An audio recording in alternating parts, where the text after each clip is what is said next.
All right. Welcome, everyone. I hope that all of you are having a wonderful day. It's good to be here with you. Happy Sunday to you. First day of the week. What better thing could you do than join together and discuss such ideas as we spent our time talking about this morning?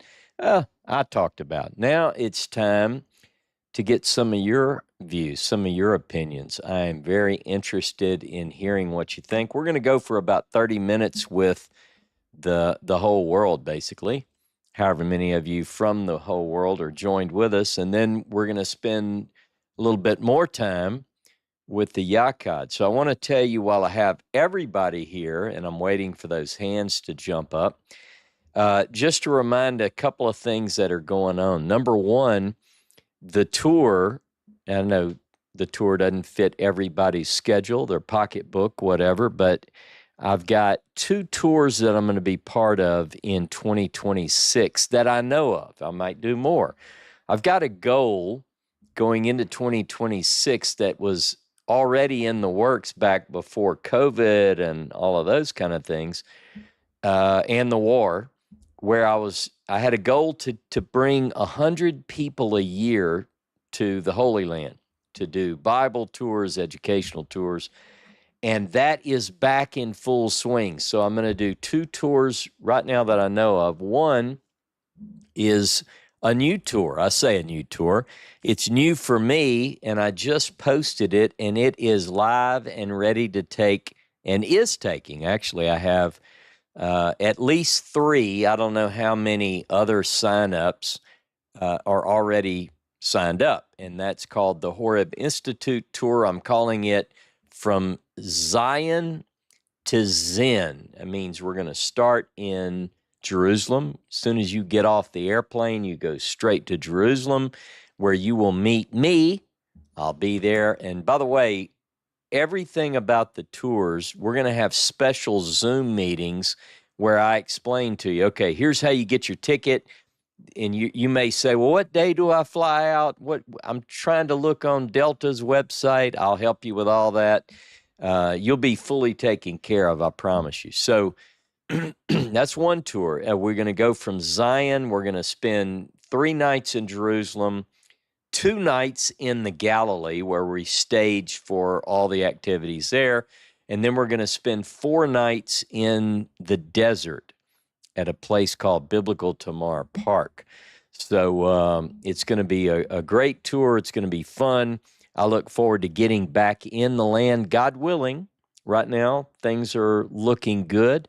So if you've ever wanted to go, or if you've been and it's been a while, or if you've been with somebody else and you want to go with me, join me on that one. Also, the Tanakh tour. Every year for a long time, I did a tour with James Tabor and a tour with Jono, and we did the Tanakh tour. I still work with Jonah. We haven't been live together in a while. We're both working on individual things. But the Tanakh tour, we're currently working with our ground operators in Israel, and we're working on nailing down the itinerary. That will be posted. Maybe some of you who are listening to me now already signed up for that one. Stay on that one if you're already there, because it's going to be great too. And they're both different tours. Every tour that I plan is going to be unique, so that you don't go, well, I would have rather gone on that one. I promise you, each one is going to have its highlights that the other doesn't. So you can't do everything on a tour. So this Zion to Zen is going to have sites associated with the Hebrew Bible and the New Testament, whereas the Tanakh tour is focused primarily on the Hebrew Bible and the world that produced it. So anyway, so just so you know, I'll post the link, but it's on our website, rossknichols.com.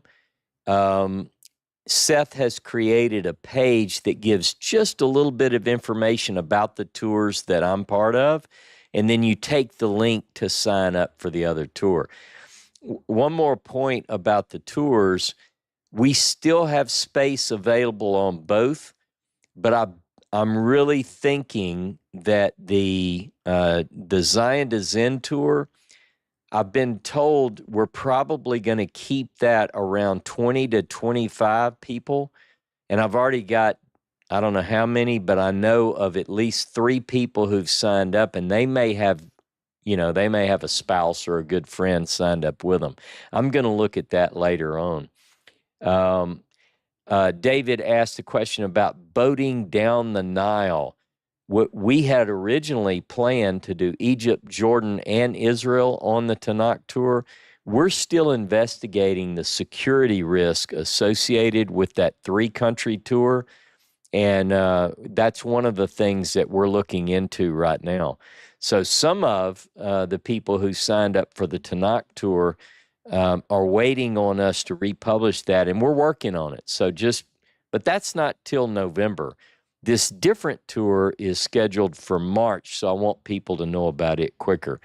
A couple other quick points, and then I'm going to bring you up to talk. And if you've got questions about that, you've got these and other points to talk about, feel free. So if you're planning to go to Israel and you want to go with me, this isn't just like, you better sign up now. You really need to consider. You don't have to pay the full amount now. I think initially there's just a deposit that you have to pay. The other thing, some of you know the Jesus Way podcast with Aaron Apke, and sometimes Cameron Waters is on there, and a guy named James Benefico. A couple of months ago, they asked me to do an interview with them for a big summit they have coming up. And you guys know me. I'm really rooted in the Hebrew Bible more than anything. And the Jesus Way podcast, I find certain connections with them. Some things they may think differently than I do. I assure you that's the case. But they've got this summit. I'll have to look up the name of it. I forgot precisely the summit, but I think it's called Awakening the Christ Within. And so they have like 30 some odd teachers who are going to present a talk. And I'm going to post that link. So if you're part of the Yachad, you'll get the link. If you're part of our Discord, I'll put it on YouTube. And if you're not signed up for my newsletter, sign up, because I'm going to be sending out a special link for you to, if you want to sign up for this course. It's like 7 days. It begins December the 3rd, and you're going to have James Tabor is in there, Aaron Apke, Cam Waters, me, and about 30 other people, and you have access to everything. So I think you can, I know that there's a part where you can buy the whole kit, but anyway, all that's coming. I've got a very interesting new theory that I'm working on about the composition of the 5 books, the books of the Pentateuch. I can't share that yet. We might get into some of the details here with the Yachad later today. But it's really got me thinking about a lot. And of course, we're still working every week on the Moses scroll. So this is something, we got a lot going on here. All right. Any questions about anything I covered, or something about the class, or you just want to come on and tell me you like my pink shirt? Todd, Angel, welcome. Hey, don't feel bad. I used to have a pink guitar. A pink guitar? I tell you what, if I was talented enough to play a musical instrument, I might get a pink guitar. I don't know. I like pink. Hey, check it out, though. Like the sunlight from the blinds gives us that 80s top 40 Duran Duran kind of look, Yeah, I like it. Don't you want me? Oh.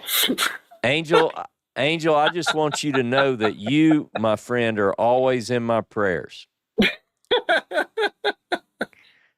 Now, he seems like a good guy. What y'all thinking about today? What's on your mind? Well, something I want to bring up. One, some translations I have seen from John the Baptist was that he ate from the locust tree. Mm-hmm. Now, that could be the leaves. Yeah. From the locust tree. Yep. I understand the carob thing you're talking about. Yep. I've heard that too. And another, if he was supposedly, according to some theories that I have read about, John was also the name escapes me right now, from Deuteronomy 6. A Nazarite. Nazarite, sorry. Yeah. That's all right. Way too much going on here. Yeah. If he was a Nazarite, why is he wearing camel's hair? Because he's not supposed to touch dead carcass. Is it a dead carcass? Well, just camel's hair is going to be a dead carcass. No. But I'm saying, is he not supposed to be around, like at a funeral or death in that sense? Well, if he's supposedly a Nazarite, like some things I have read about, it's not saying that he was, but lion. Right. But so why would he be wearing a dead animal's pelt if he's supposed to be a Nazarite? Yeah. But if it just says the hair, I don't know how long camel's hair gets, but it could just be like a knit garment. Well, kind of like sheep, I guess. Yeah, and a lot of people, I got this interesting, someone that was a vegan friend was very interested in the Moses scroll, and it was part of the Jesus Way podcast interview that I did, and it was posted, the video, and we talked about the Moses scroll, and, their whole point was, look, there's no mention of animal sacrifices in this particular scroll. And so we talked about that. Well, somebody said, wait a minute, this Moses scroll, you found copies, they were written on animal skin. I'm out. Right. And so I think that, as in every case, no matter what argument we have or what angle we're coming from, there's always the chance that somebody says that crosses my line, and so you have to think about, were they, I know what modern vegans do, and I know modern vegan things, like they would say, well, I'm not wearing a leather belt, I wouldn't have my Bible put in leather, and, and no animal products, and, the whole 9 yards. I know the modern view. What were the same sensibilities in place in the ancient world? And the answer to that, as far as I understand it, is no. Now, a person could have a certain diet, and sometimes, like a Nazarite in number 6, that doesn't have to be a lifelong thing. It can be, and we have examples in the Bible of that, but it can be a hyper holiness where a person takes on this additional holiness diet in there, and they don't do it forever. But when they come off, as you know, then they have to shave, and there's all these things. Yeah. But anyway, you bring up an interesting point, and it would be interesting. Let me pull this up in Numbers chapter 6. It's interesting, at least as we have it, the Nazarite at the end of, now people, look, believe me, I'm a guy that goes into sources, but if we read through, if you look at Numbers 6, verse 9, and if any man die very suddenly beside him, and he defile the head of his separation, he shall shave his head in the day of his cleansing on the 7th day, and on the 8th day, verse 10, he shall bring 2 turtle doves, 2 young pigeons to the priest. This whole idea of Nazarite is different than I would say modern sensibilities are. Now, the question becomes, how much, if any of it, goes back to, the stories that we have about John the Baptist and so forth. Anyway, I know I just kind of rambled on for a minute, but my point is that it is interesting to think of, is John the Baptist, is he a lifelong Nazarite? And I think the text says that he is, right? But interesting ideas. Your comments, sir. Sir, how dare you? Jump in there, man. Well, your Army. Don't call me sir. I work for a living. I do know that. I do know that rule. I made that mistake. Well, you made a really good point, though. If somebody gets upset because, let's say, John had camel's hair coat, and they're like, I'm out of here, and this, that, and the other. I don't think they're worthy of questioning things. Yeah. Because if you get offended by something like that, then you're in the wrong group. Well, hanging around me, even if I prayed, let them not be offended. There's some offended people, I can tell you that. Well, true. But you got to be willing to not really question, but you got to be willing to put something on a shelf and then do some more research, then bring that back off the shelf and put it back into your research. You got to be willing to question and look into things. And I guess in reality, the whole basis of it is none of us are going to know the real truth. We're never going to have that answer. All we can do is go by what we have and then sort through it to figure out what's the truth. And the same thing with the Gospels. Mm-hmm. You got to figure out what Yeshua really said, what he didn't say. Yeah. What is Pauline, what is not Pauline that has been put in the Gospels. And I know I'll bring him up a lot of times, but Tovia is a great example. Don't agree with everything he says. Yeah. But he does bring up some good points. Mm-hmm. And according to him, it's like, well, the Gospels have been completely messed with and this, that, and the other. And you don't think the Torah has? Yeah. But see, that's where he's coming from. So you have to kind of look, is when he says, well, but it says right here, but yet people like us and you and they've been around for a while that question things are like, yeah, dude, but that doesn't make sense. Yeah. Well, Valentine, dude. Look at that, man. It's getting late over there. He must be jacked up on coffee or something. Look at that. Yeah, he's Look, partying I tell out, you though, I really, no one, I don't want to offend anyone. I'm an equal opportunity offender. I don't mean to offend anyone, but really one of my main goals, and it's hard. It's easy to say this, harder to do. I want to be objective. Horeb means historical and objective research and exploration of the Bible. So when I approach the biblical text, I want to know, what does Judaism teach? What does Christianity teach? Historically, what do we know? Is there archaeological evidence? Is there, and you bring all this together, and at times I might have my Orthodox rabbi friend going, hey, that's good, Ross, I agree with you. Whoa! I can't go there. Whoa. Same thing goes with Christian friends. But look, I love the book. I love the story. But what I find is that that's everybody on this screen, unless there is a saint, someone that I don't know who is among us, we all bring our preconceptions, our ideas, our ideologies, our slants, to the biblical text.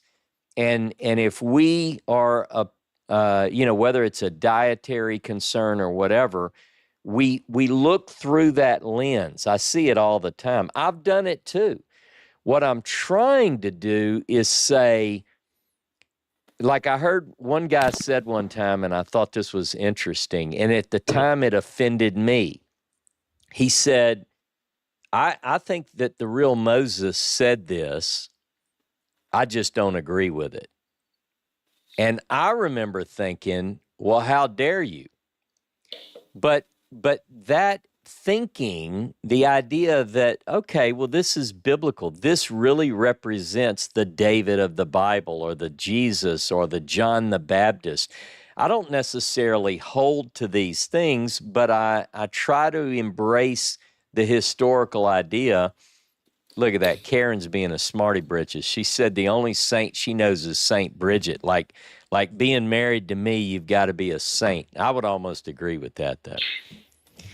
So anyway, but we do have certain ideas and ideologies that we bring to the text with us. Certain, we look through lenses. The goal is, can we pull those glasses back and see it? I don't know. I want to think that even though, as you pointed out, it's very difficult to get back to the historical, I want to give it a shot, and I know you guys do as well, or you would have quit and not be writing books and teaching classes, and you're in for the long haul. Well, I don't know about teaching classes, but That's right. writing Good books, stuff. yeah, I guess. Hosting Zoom. I mean, this is your life. I mean, we've all kind of signed up. It's fun. It's engaging. And look, here's the good news. The bad news is not everybody agrees with us. So. And Right. I'm not going to. Yeah, and That's they're right. not going to. I'll That's tell you right. what, Saturday has become a very interesting day. Yeah. That's for sure, because you never know the topic. I know I mentioned yesterday about first couple of weeks, she was asking me, so what's the topic for the day? I don't know. Yeah. Yeah. Well, We I just just just plug in and just start. I We thought just you start should just talking. Yeah. have something to get everybody warmed up. Well, I hear what you're saying, Angel. I think the same thing. Sometimes we have people waiting in the wings to talk, and then sometimes you don't. And I'm scared of dead air. I want something going on. I noticed, and I've still yet to log in. My Saturdays have just been a breath of fresh air recently, but I do want to join you guys. I really do. And Friday nights I've been joining in, and when the Tylers do theirs, and they always bring something, but I've talked to Dave and Patty, and sometimes they don't even get to the stuff that they have because people come in, they're ready to chat, So I hear you, Angel. I think about that too. Like I had written down, if people don't talk, what am I going to talk about? And, I've got a few notes, so. Well, I You do both. think it's a breath of fresh air because Valentine can he just like, hey, wait a minute, I gotta show you something. Oh, yeah. He's always doing that. Dave is just like wide open. Yep. And and that's awesome. Libby yesterday spoke the most I've ever heard her speak. Yeah. And that was awesome. Right. And, so it's really interesting that it's not so much a topic. It's just that we're all just in one room together, and you get to know each other better. Yeah, I agree. I think it's awesome. I really do. It's incredible. All right, now let me ask you: Do you say Clementine or Clementine? Which do you prefer? It don't matter. I guess I say Clementine. I guess it's a Southern thing. Yeah, that's probably I said it like I said it. I don't know. I guess I don't know, but I do find out. I did do some research last few days on another topic that we were talking about, and it's interesting that in the Clementine homilies, with all of Peter's sermons and everything else, there is no mention of a resorection. Interesting. I found that interesting. Interesting. I'm just saying. I just found that really interesting. Interesting don't know stuff. What to do with that yet? But, I know. I have a stack of stuff I don't know what to do with yet, but it's always there, and if it's not on paper, it's here. So I'm always looking and entertaining and considering. That's what we have to do to keep active, keep rolling. Yeah, but I am still working on the Galatians versus James, and it's getting to be very interesting. I bet it is. Look, by the way, I don't do a good job of covering all the points. Doug has a note here in the link and a link in our Zoom chat, refuting Paul's attackers, a pilgrim's search. So that's an interesting thing. Look, the beautiful thing about this is we have different views. I know I've been married too long to expect everybody that I love to think just like me. I mean, there's hope for them. They'll come around maybe, but sometimes they don't. And so the good thing about this is we have different views, and I really like it. So people can read that, and we're looking forward. Todd and Angel are currently working on a study that's going to be another book. So we got some good stuff going on. I say I mean our friend group. Yeah. Yeah. If everyone always agrees with you, you're stuck in an echo chamber, and you're always going to hear the exact same thing, and you're never going to be exposed to anything new. Amen. So it's a benefit to have people challenge you. Yep. We do hear a lot of echoes around here, but we also have and parallel conversations too. I hear you. No, I agree. That's good. It's healthy. It's good fun, Yeah. and iron sharpens iron. I love it. Well, then I guess we're both rusting then. Yeah, I need some. All right, what else, guys? That's all I got, buddy. All right, stick around. Patty Tyler. Patricia, is this you or is it Dave? No, it's me. Can you hear me? I can hear you. Awesome. How awesome. are you today? Doing great. We're in the 40s and freezing rain and snow. So it's a perfect time to make some coffee and watch your class, which was very excellent, by the way. Well, thank you. I see a little bit of a dilemma happening here with will the real Elijah please stand up? In Malachi and Isaiah, they talk about the figure that's going to come to prepare the way of the Lord. Mm-hmm. So the Lord is Jehovah, Mm-hmm. but according to the Christian writers, John the Baptist came to prepare the way for Jesus. Mm-hmm. So because that's who they're saying God is Jesus. But if you look at it, Jesus really, he's the one with the message. I mean, John did say, repent for the kingdom of God is at hand, but he turn children to their fathers and et cetera, et cetera. It seems like Jesus had more of a message and fulfilled more of a role in that way. So could he also be an Elisha figure?